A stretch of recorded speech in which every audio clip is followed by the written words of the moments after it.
It's been quite the weekend for Battlefield going into a new week here. While I was away, quite a bit happened that we should talk about, culminating in what is now an official confirmation from the Battlefield socials for the experiences upcoming. So drop your thoughts, drop a like, and make sure to subscribe to stay updated with all things Battlefield 6 and much more FPS content with what seems to be a pretty packed fall. I'd love to have in the community. But anyways, let's get into it. So first off, earlier today, we kind of got a surprise announcement, if you ask me, as in like while we're touching on a topic that was discussed previously, I certainly wasn't expecting any confirmation or further announcement via this sort of confirmation today. But this is in relation to the topic of the classes debate that's been going on. I think that debate mostly being from the perspective of Battlefield, DICE, and EA, as it seems pretty universal that the Battlefield fans want locked classes to some degree. Players who may not be as rooted in Battlefield may not care as much, but it seems the last update that we had was them doubling down on the class system that they proposed with the part 1 of the community updates. However, today we actually got some good news in relation to that. The official Battlefield Twitter account confirmed open weapons versus closed weapons. Why not both? Starting at open beta, players can choose official playlists with signature weapons locked to class or not. More to come. So first off, I think this is the decision that we should have seen initially. Put it to the real player testing, like once it's out there in the world for everyone to try out, not just those that are in labs, because while there's nothing wrong with labs, it is a much smaller sort of test and sample size than compared to an open beta that is global. At that point, you're getting so much more data, so much more analytics and feedback that you can make a larger scale decision like this on the sort of premise of what the community actually enjoys, what the players themselves prefer.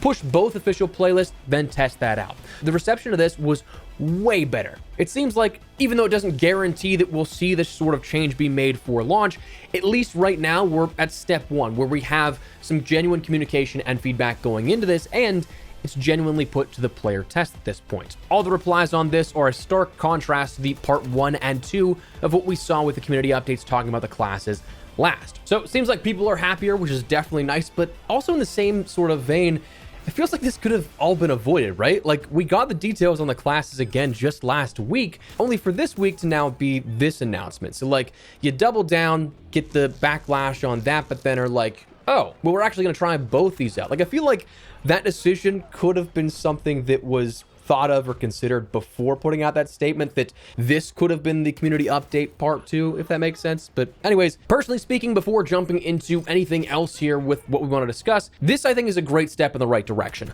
Listening to that community that is the core of the game and has been for ages. Letting it be tested and being transparent is huge, and I think that this can help big time. Now, I'd love to see them equally test this and be fully transparent at the end of it. Like, hey, this is how players interacted with this version, and this is how players interacted with the other. To see a more, again, transparent, for lack of a better term here in this situation, way to look at the game dev of this, building this with the core community in mind. And I say that because that's like an extra extended olive branch to explain why one decision was made versus another.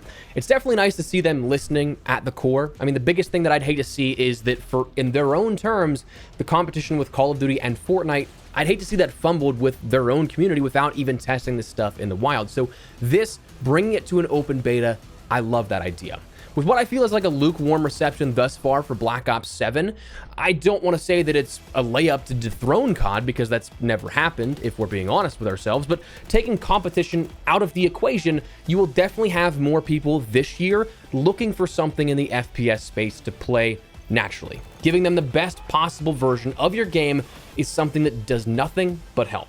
So to be able to test this, big win. But anyways, beyond that, this also confirms an open beta. That was a kind of surprise announcement I wasn't quite expecting. Talking about an open beta before we officially still don't know the name of the next game. Kind of hilarious to me at this point. So strange, but whatever floats the boat. But we at least do know that we will have a beta for what's upcoming. Now, I do think that it should be mentioned, there's rightfully going to be the idea of, remember, no pre-orders, and to preface, I wholly agree. I'm fully on board with not exchanging your money until you've tried the game out for yourself, which it appears is the nice part, is that this will be something you can try out without having to do that, without having to pre-order, pre-purchase, put $5 down at GameStop, whatever the case. It seems like this now confirms you can try it and make your own decisions in an open and free capacity. One additional thing with this is that also it does seem like with the beta this early in, it does seem like this will be a genuine beta. Too often, betas, I think, are just marketing demos. And I mentioned this with a video the other day, and I feel the need to clarify.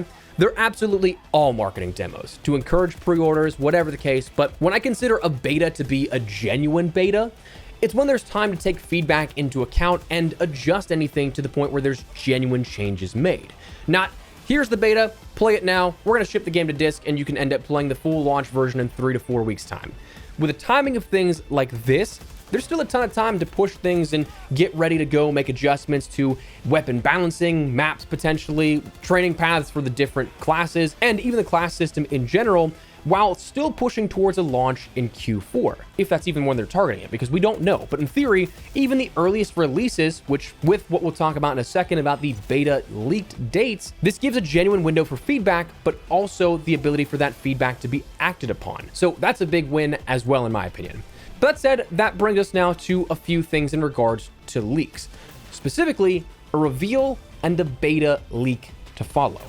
Now, what's crazier with this timeline of all of this kind of stuff is Battlefield may have confirmed that we'll have an open beta to try out the game, but what if that's actually way sooner than we initially anticipate?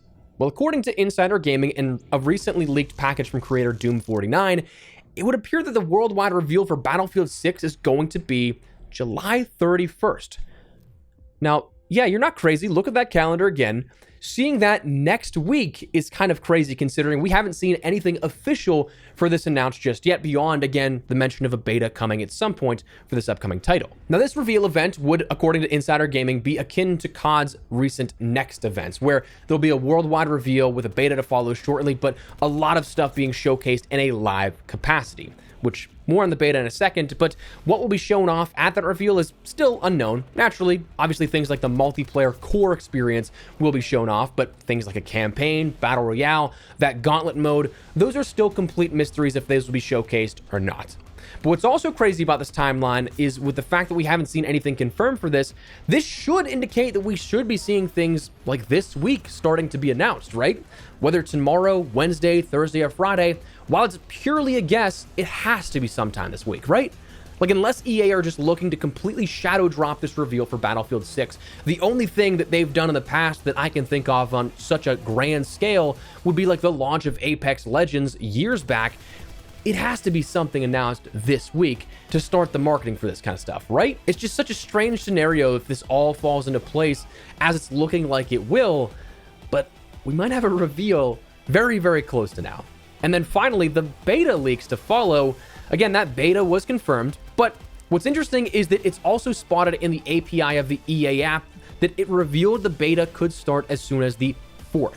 Or the open beta, rather. While it's not a confirmation of the release date, the publication of the build means it should be playable, so it's not a half-bad guess. And if I'm taking a gamble here, I also wouldn't be surprised if this is not the earliest of a day that it's playable, because it is something that mentions the open beta. Would not be surprised if after this reveal on the 31st, if that's when that happens, that pre-orders go live and then a pre-order beta access ends up coming into play as well. That could be something that leads into that August 4th date, where then is a couple of days of early access per se. But anyways, it seems like things are going to be ramping up very, very fast in a very short amount of time here. All in all, this will likely be clarified here soon. Again, some of this I'd imagine this week. The rest, like a beta confirmation and dates, likely going along with the reveal if that does happen next week. So we're right on the precipice of seeing and potentially playing Battlefield 6. So after a long and perhaps boring last few months for FPS fans, we might be getting some exciting details here very, very soon. So what do you think of all this? That's where we're going to wrap it up. I'd love to get your thoughts and feedback. What do you think of not only one, testing the class system out in the open beta? What do you think of a reveal that could potentially be next week and a beta to shortly follow after that? Let me know your thoughts, but if you guys enjoyed the video, you found it at all insightful, do me a favor and drop a like on it. And if you're new to the channel, make sure you subscribe so you don't miss a single thing regarding all things Battlefield 6 and other FPS content. I'd love to have you in the community. For now though, thanks so much for watching. Mine has been Espresso. I'll see you later. Take care and peace.